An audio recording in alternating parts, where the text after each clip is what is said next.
বিসমিল্লাহির রহমানির রহিম। আসসালামু আলাইকুম ওয়া রাহমাতুল্লাহ। দর্শক আর ভিডিও নিচে দি একজন ভাই কমেন্ট করে দিয়ে সে কমেন্ট নান ওনারা মন দিয়ে পড়িবেন।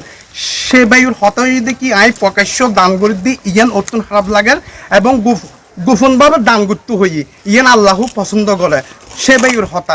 এখন আই সে ভাইয়ের প্রশ্ন করে দি ভাই যারা এই দেশত একখান মাদ্রাসাত অনুষ্ঠান চলেন 20,000 করে নিয়ে দিই মাদ্রাসা উন্নত বলি হুজুরে সে শ্রোতাকুলোর সামনে হদ দেখে অমুক ভাই 20,000 টাকা দিই মার খাবা তলিবে প্রকাশ্য ইয়ে এবং কি একজন মসজিদর অনেকক্ষণ কিছু হাত চলে এর হনুগ্য ব্যক্তি 20 বস্তা সেমিট দিয়ে সে হুজুর আলেম হদ দেখি অমুক ভাই 20 বস্তা সেমিট দিয়ে মার খাবা তলিব প্রকাশ্য ইয়ে এবং একখান মাহফিল চলে সে মাহফিলত হনুগ্য মানুষে 10,000 টাকা দিয়ে সে 10,000 টাকা ভিতরে দনের প্রতি সে আলেম সাহেব শ্রোতাকুলোর সামনে হদ দেখি অমুক ভাই 10,000 করে টিয়া দিয়ে মার খাবা আইও আলম সাবতুন শিক্ষা অর্জন করি প্রকাশ্য দান করে দিই।